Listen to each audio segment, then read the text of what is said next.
Welcome to our next episode of Daddy Reads. Today we are going to be covering the book The Little Engine That Could by Hawati Piper. This book is very important to me because as a child I all but memorized this story. This book teaches us to believe in ourselves even when times are tough. The version I'm going to read you might be different than versions that you're familiar with, and I will go over some of the details regarding the differences at the end of the story. Chug, chug, chug, puff, puff, puff, ding dong, ding dong. The little train rumbled over the tracks. She was a happy little train, for she had such a jolly load to carry. Her cars were filled full of good things for boys and girls. There were toy animals, giraffes with long necks, teddy bears with almost no necks at all, and even a baby elephant. There were dolls with blue eyes and yellow curls, dolls with brown eyes and brown bobble heads, and the funniest toy clown you ever saw. And there were cars filled with toy engines, airplanes, tops, jackknives, pictures, puzzles, books, and every kind of thing a boy or girl could want. But that's not all. Some of the cars were filled with all sorts of good things for boys and girls to eat. Big golden oranges, red cheeked apples, bottles of creamy milk for their breakfasts, fresh spinach for their dinners, peppermint drops and lollipops for after meal treats. The train was carrying all these wonderful things to the good little boys and girls on the other side of the mountain. She puffed along merrily. Then all of a sudden she stopped with a jerk. She simply would not go another inch. She tried and she tried, but her wheels would not turn.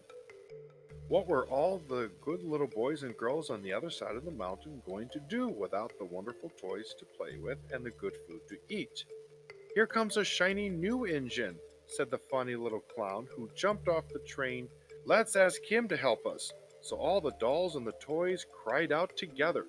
Please, shiny new engine, won't you please pull our train over the mountain?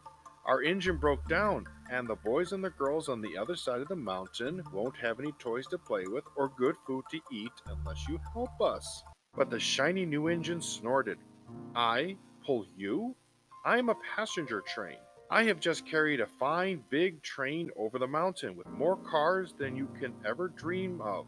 My train had sleeping cars with comfortable berths, a dining car where waiters bring whatever hungry people want to eat, and a parlor car in which people sit with soft armchairs and look out the big plate glass windows. I pull the likes of you?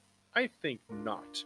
And off he steamed to the roundhouse where the engines live when they are not busy.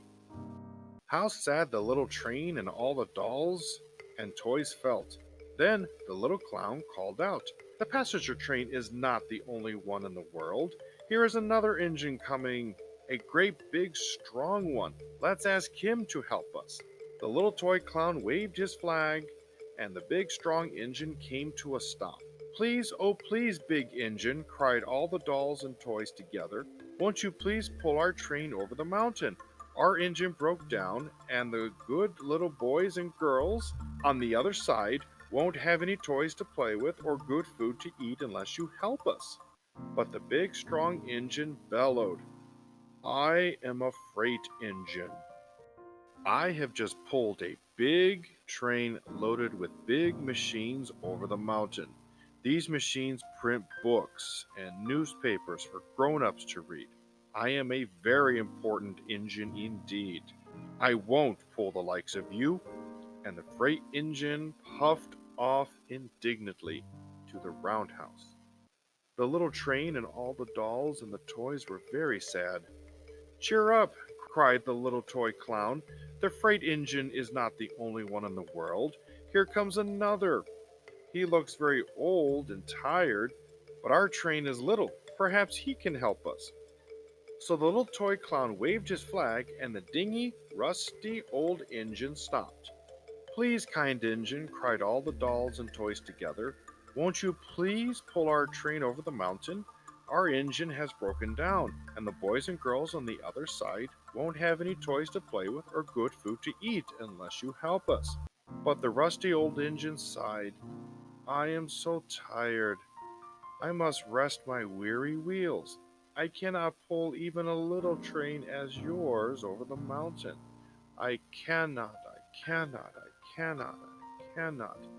And off he rumbled to the roadhouse, dinging, I cannot. Then indeed the little train was very, very sad, and the dolls and toys were ready to cry.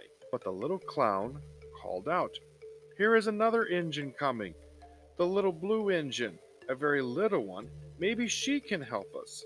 The very little engine came chugging and chugging merrily along. When she saw the toy clown's flag, she stopped quickly. "What's the matter, my friends?" she asked kindly. "Oh, little blue engine," cried the dolls and the toys, "will you pull us over the mountain? Our engine has broken down, and the good boys and girls on the other side of the mountain won't have any toys to play with or good food to eat unless you help us. Please, please help us, little blue engine." "I'm not very big," said the little blue engine. "They use me only for switching trains in the yard. I've never been over the mountain." "But we must get over the mountain before the children awake," said all the dolls and the toys.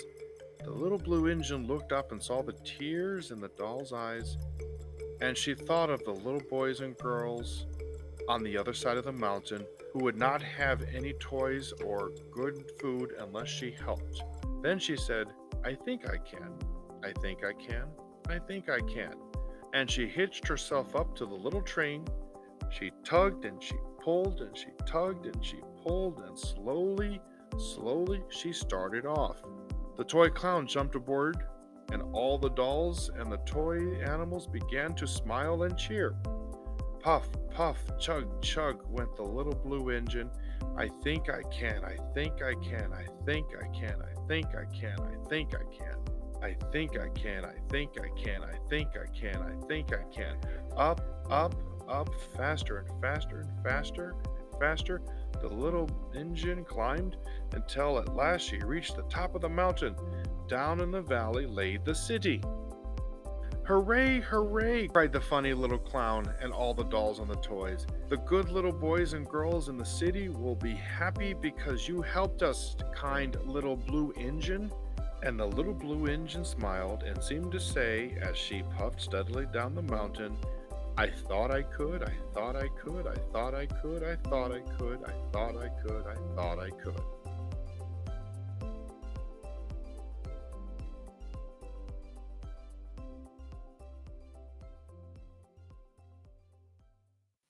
We hope you enjoyed this episode of Daddy Reads The Little Engine That Could by Watty Piper. The book I read was copyright 1961, and I wanted to read this book because The Little Engine That Could has gone through a number of changes and renditions over the many decades. The version I read was a little difficult to read for children, which is why some of the newer books have different sentence structure and different phrases to make the book a comfortable read for children. Also, some of the terminology regarding the different toys and the different food changes, as each new generation won't have the same frame of reference for some of the toys that are mentioned as well as some of the foods. One of the major differences that I've noticed is the section of the book where the old rusty engine comes by and declines to help the children. Other versions of the book just have the toys and the dolls get out and try to push the train themselves in order to fill in the story from there.